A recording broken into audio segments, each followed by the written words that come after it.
All right, so those are the headlines that we're tracking right here on Startup Central. And let's move on to our top story on the show. And it has to be the news around Donald Trump's tariffs, given the market panic and chaos that that news has caused. Now, after giving exemptions to sectors like smartphones and semiconductors, now Donald Trump could very well flip that decision. Well, the United States president has said that he would announce sectoral tariffs on semiconductors over the next week as he continues to push, a push to impose punishing levies to address trade issues. In fact, this was after U.S. Commerce Secretary also stated that sectoral tariffs will return to encourage, quote-unquote, make in America, and that America cannot be relying on China and Southeast Asia for fundamental things that the United States needs, like chips, medicines, etc., and that electronics products would be part of the upcoming set of sectoral tariffs. Now, remember, late last week, the Trump administration granted exclusions on categories like smartphones, hard drives, processors, chips,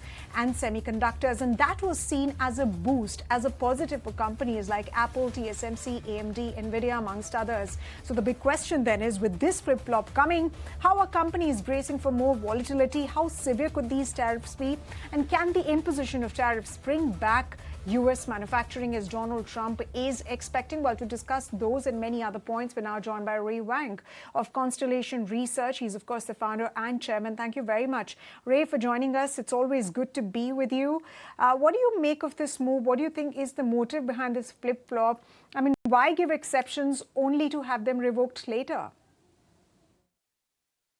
So I think what we're doing is we're moving from a blunt instrument of tariffs to get countries to the negotiation table to more precise instruments over time. So smartphones, semiconductors, televisions, and other electronics, well, at this point, they seem not to be exempt, but they're going to be put into another bucket. But at the same time, there are other exemptions that are going to happen and other tariffs that are going to occur. So Section 232, where we look at security reviews, it's going to apply to some of the semiconductor supply chain, so a bit more uncertainties ahead, though the market seems to be reacting in a different way where they're saying, hey, we're fine now, but the reality is I think we're getting to level precision and hopefully reducing the level of uncertainty.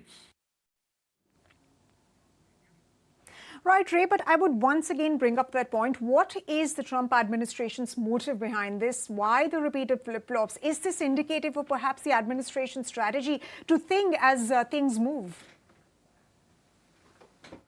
Sumita, you're absolutely right. I mean, what's going on is really something deeper. There's a belief that the World Trade Organization failed the world. This is a bilateral negotiation into a $29 trillion market.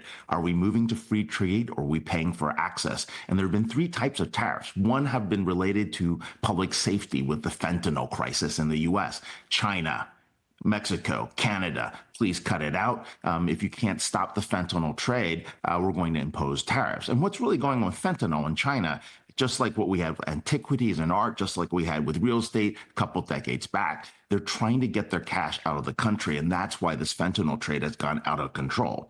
There's a second level, which is what we're involved in right now, which is reciprocal tariffs, which is 0%, 5%, 15%. If American cars are being taxed 15% in Europe, and we're only taxing European cars at 3%, let's agree on 0, 3, or 15. But then you're right, that last part, the national security tariffs on steel, chips, semi, those are going to be important, and those are going to take time. And so you have to create certainty in an industry, know that tariffs will be around long enough for you to light up a new steel plant, to light up a pharmaceutical plant, or to work with trading partners like India, for example, for pharmaceuticals, for in one example here. Absolutely, Ray. And let me also quote the White House Deputy Chief of Staff, Stephen Miller. Reportedly, he said, and I quote, that this is a specific, elegant, detailed plan to act against Chinese aggression against the United States. But the big question is, how exactly is Trump looking at dealing with Chinese dominance in these sectors and these segments? Because they would need moving of supply chains away from the United States, which, by the way, could take years before actually manufacturing sets in the United States, and that actually becomes a reality in America. Well, what we have right now is a little bit more uncertainty. And the question is, can that uncertainty be reduced over the next 90 days? If it's not reduced, we're going to see ships, on the port of Long Beach on the U.S. side, ships getting out of China and Taiwan and Korea. People are not wanting to take their deliveries because they're not sure what tariffs are going to be imposed on them. So we've got a little bit of time, a very, very small window where they're going to have to negotiate. It's 75 countries today, could be 100 in a few more weeks to get there. But I think if you want to look at the strategy, look at the overall plan. Doge was about fraud, waste, and abuse. We had a lot of direct foreign investment in the U.S. It was listed at about 2 trillion. Let's say it's maybe about 1.3 was the reality. Tariffs are playing a role in terms of actually thinking about fair trade, balance of trade, and more importantly, critical U.S. industries. And then immigration is going to change. They want more legal and good immigration. Tax cuts are coming. Regulatory relief is coming. And of course, interest rates are about to come down. And all those factors are really what you should be looking at in the macro perspective. But right now, in this interim period, it is very chaotic. Right, Ray. So when you talk about chaos, then the big question, the follow-up question is, how are companies strategizing or looking at strategizing amidst this chaos? For instance, the exemption that was looked at benefiting the likes of Apple, TSMC, AMD, NVIDIA. But now one doesn't know for how long that exception actually remains.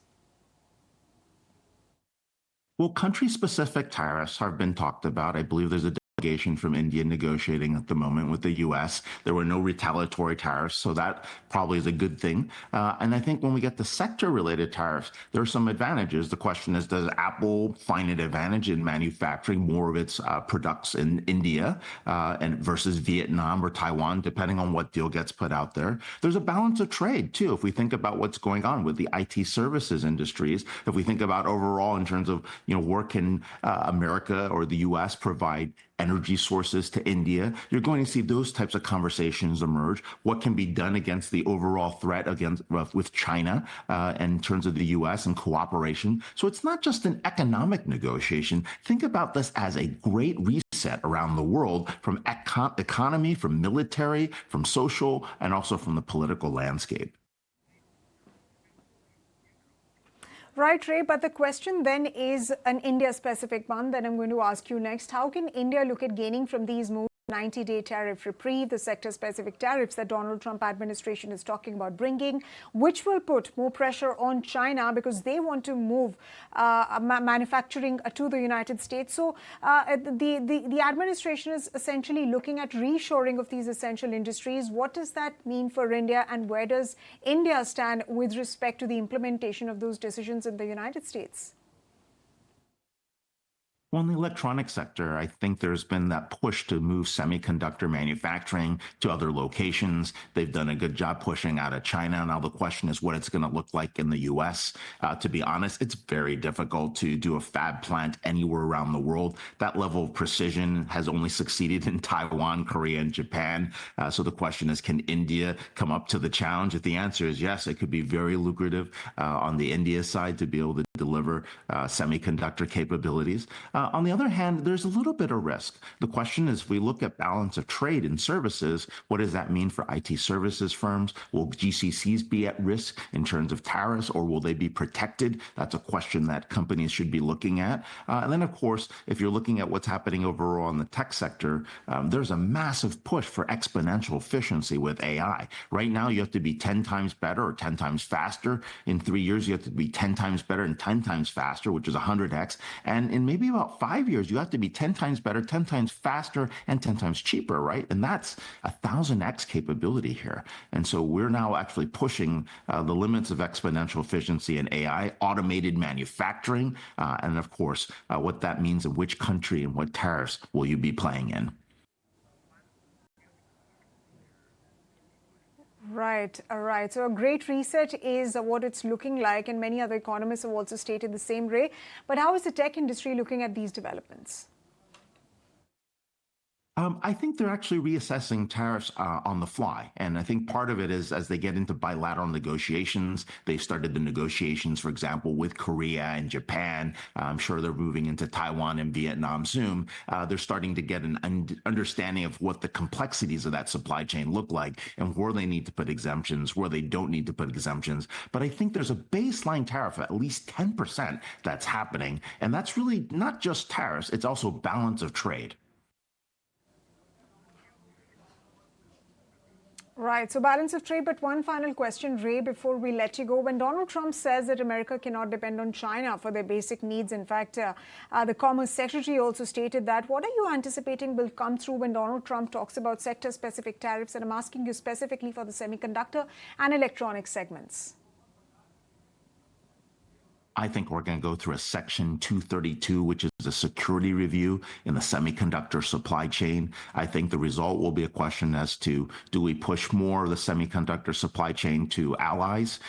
Do we push more back into the United States? What does that mean for the global world trade? And I think you can't just put a fab plant overnight somewhere. So it's going to take you at least 3 to 5 years. So I think it's going to be a much more measured approach with the transition plan.